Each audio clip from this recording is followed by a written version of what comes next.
Bienvenue à la Bible en un an. Pour rester connecté, rendez-vous sur réveilquebec.com ou sur Instagram. Et maintenant, voici l'évangéliste Emmanuel Wallet. Jean, chapitre 14. Que votre cœur ne se trouble point. Croyez en Dieu et croyez en moi. Il y a plusieurs demeures dans la maison de mon Père. Si cela n'était pas, je vous l'aurais dit. Je vais vous préparer une place. Et lorsque je m'en serai allé, et que je vous aurai préparé une place, je reviendrai, et je vous prendrai avec moi, afin que là où je suis, vous y soyez aussi. Vous savez où je vais, et vous en savez le chemin. Thomas lui dit, « Seigneur, nous ne savons où tu vas. Comment pouvons-nous en savoir le chemin? » Jésus lui dit, « Je suis le chemin, la vérité et la vie. Nul ne vient au Père que par moi. Si vous me connaissiez, vous connaîtriez aussi mon Père, et dès maintenant vous le connaissez et vous l'avez vu. » Philippe lui dit, « Seigneur, montre-nous le Père et cela nous suffit. » Jésus lui dit, « Il y a si longtemps que je suis avec vous et tu ne m'as pas connu, Philippe? Celui qui m'a vu a vu le Père. Comment dis-tu, montre-nous le Père? Ne crois-tu pas que je suis dans le Père et que le Père est en moi? Les paroles que je vous dis, je ne les dis pas de moi-même. Et le Père qui demeure en moi, c'est lui qui fait les œuvres. Croyez-moi, je suis dans le Père et le Père est en moi. Croyez du moins à cause de ses œuvres. En vérité, je vous le dis. Celui qui croit en moi fera aussi les œuvres que je fais, et il en fera de plus grandes parce que je m'en vais au Père. Et tout ce que vous demanderez en mon nom, je le ferai, afin que le Père soit glorifié dans le Fils. Si vous demandez quelque chose en mon nom, je le ferai. Si vous m'aimez, gardez mes commandements. Et moi, je prierai le Père, et il vous donnera un consolateur, afin qu'il demeure éternellement avec vous. L'Esprit de vérité, que le monde ne peut recevoir parce qu'il ne le voit point et ne le connaît point. Mais vous, vous le connaissez, car il demeure avec vous, et il sera en vous. Je ne vous laisserai pas orphelin, je viendrai à vous. Encore un peu de temps, et le monde ne me verra plus. Mais vous, vous me verrez, car je vis et vous vivrez aussi. En ce jour-là, vous connaîtrez que je suis en mon Père, que vous êtes en moi, et que je suis en vous. Celui qui a mes commandements et qui les garde, c'est celui qui m'aime. Et celui qui m'aime sera aimé de mon Père. Je l'aimerai et je me ferai connaître à lui. Jude, non pas Iscario, lui dit, « Seigneur, d'où vient que tu te feras connaître à nous et non au monde? » Jésus lui répondit, « Si quelqu'un m'aime, il gardera ma parole et mon Père l'aimera. Nous viendrons à lui et nous ferons notre demeure chez lui. Celui qui ne m'aime pas ne garde point mes paroles. Et la parole que vous entendez n'est pas de moi, mais du Père qui m'a envoyé. Je vous ai dit ces choses pendant que je demeure avec vous. Mais le Consolateur, l'Esprit Saint, que le Père enverra en mon nom, vous enseignera toutes choses et vous rappellera tout ce que je vous ai dit. Je vous laisse la paix. Je vous donne ma paix. Je ne vous donne pas comme le monde donne. Que votre cœur ne se trouble point et ne s'alarme point. Vous avez entendu que je vous ai dit, je m'en vais et je reviens vers vous. Si vous m'aimiez, vous vous réjouiriez de ce que je vais au Père, car le Père est plus grand que moi.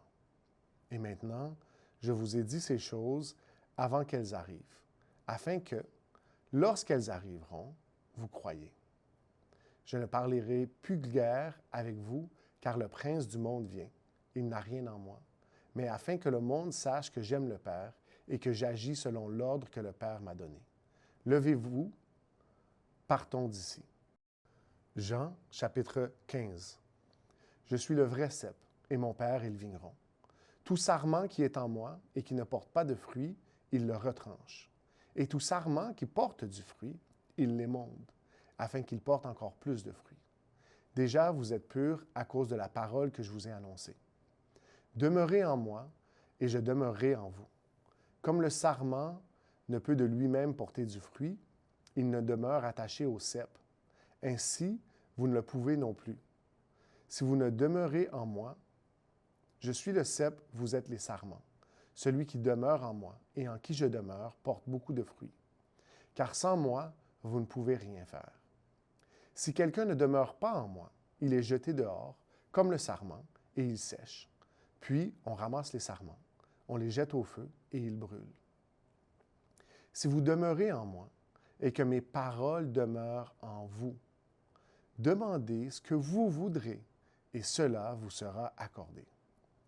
Si vous portez beaucoup de fruits, c'est ainsi que mon Père sera glorifié, et que vous serez mes disciples. Comme le Père m'a aimé, je vous ai aussi aimé. Demeurez dans mon amour. Si vous gardez mes commandements, vous demeurerez dans mon amour. De même que j'ai gardé les commandements de mon Père et que je demeure dans son amour. Je vous ai dit ces choses afin que ma joie soit en vous et que votre joie soit parfaite. C'est ici mon commandement. Aimez-vous les uns les autres comme je vous ai aimés. Il n'y a pas de plus grand amour que de donner sa vie pour ses amis. Vous êtes mes amis si vous faites ce que je vous commande. Je ne vous appelle plus serviteur, parce que le serviteur ne sait pas ce que fait son maître, mais je vous ai appelé amis, parce que je vous ai fait connaître tout ce que j'ai appris de mon Père. Ce n'est pas vous qui m'avez choisi, mais moi.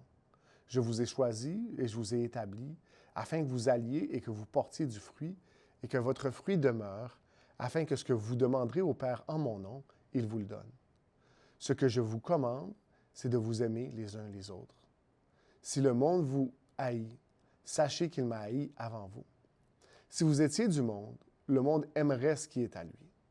Mais parce que vous n'êtes pas du monde, et que je vous ai choisi du milieu du monde, à cause de cela, le monde vous haït. Souvenez-vous de la parole que je vous ai dite. Le serviteur n'est pas plus grand que son maître. S'ils m'ont persécuté, ils vous persécuteront aussi. S'ils ont gardé ma parole, ils garderont aussi la vôtre. Mais ils vous feront toutes ces choses à cause de mon nom, parce qu'ils ne connaissent pas celui qui m'a envoyé. Si je n'étais pas venu et que je ne leur eusse point parlé, ils n'auraient pas de péché. Mais maintenant, ils n'ont aucune excuse de leur péché. Celui qui me haït aussi mon Père.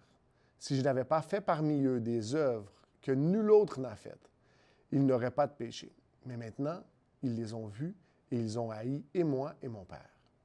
Mais cela est arrivé afin que s'accomplisse la parole qui est écrite dans leur loi. Ils m'ont haï sans cause. Quand sera venu le Consolateur, que je vous enverrai de la part du Père, l'Esprit de vérité qui vient du Père, il rendra témoignage de moi.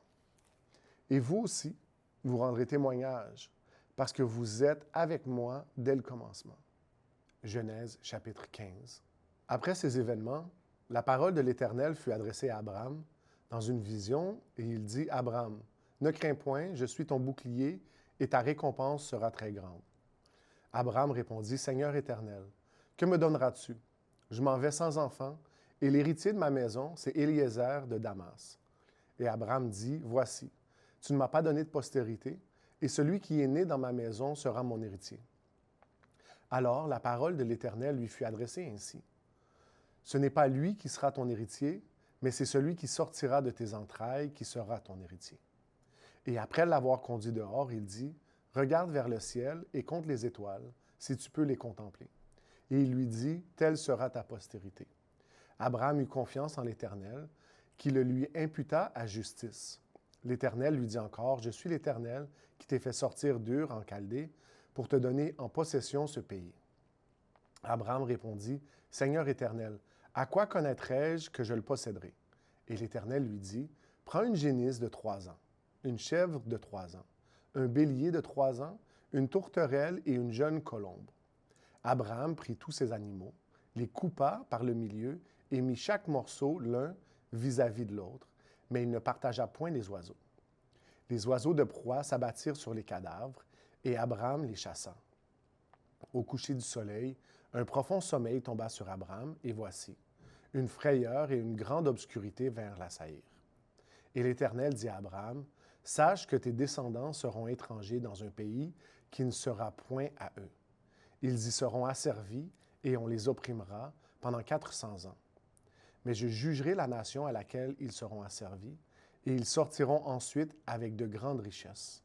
Toi, tu iras en paix vers tes pères. tu seras enterré après une heureuse vieillesse. À la 4e génération, ils reviendront ici, car l'iniquité des Amoréens n'est pas encore à son comble. Quand le soleil fut couché, il y eut une obscurité profonde, et voici, ce fut une fournaise fumante, et des flammes passèrent entre les animaux partagés.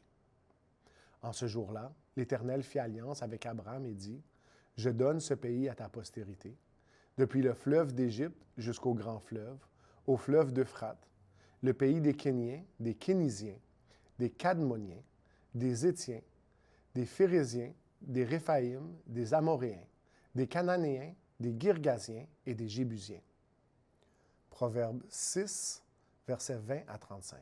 « Mon fils, garde les préceptes de ton père et ne rejette pas l'enseignement de ta mère. Lis-les constamment sur ton cœur. Attache-les à ton cou. Ils te dirigeront dans ta marche, ils te garderont sur ta couche. Ils te parleront à ton réveil. Car le précepte est une lampe et l'enseignement une lumière. Et les avertissements de la correction sont le chemin de la vie. Ils te préserveront de la femme corrompue, de la langue doucereuse de l'étrangère. Ne la convoite pas dans ton cœur pour sa beauté et ne te laisse pas séduire par ses paupières. Car pour la femme prostituée, on se réduit à un morceau de pain. Et la femme mariée tend un piège à la vie précieuse. Quelqu'un mettra-t-il du feu dans son sein sans que ses vêtements s'enflamment? Quelqu'un marchera-t-il sur des charbons ardents sans que ses pieds soient brûlés? Il en est de même pour celui qui va vers la femme de son prochain.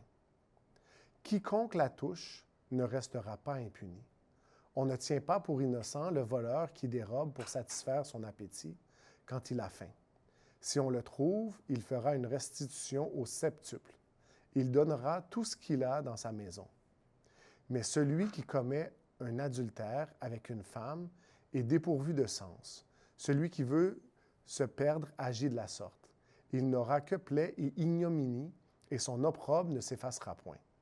Car la jalousie met un homme en fureur, et il est sans pitié au jour de la vengeance. Il n'a égard à aucune rançon, et il est inflexible, quand même tu multiplierais les dons. Merci de partager la Bible en un an.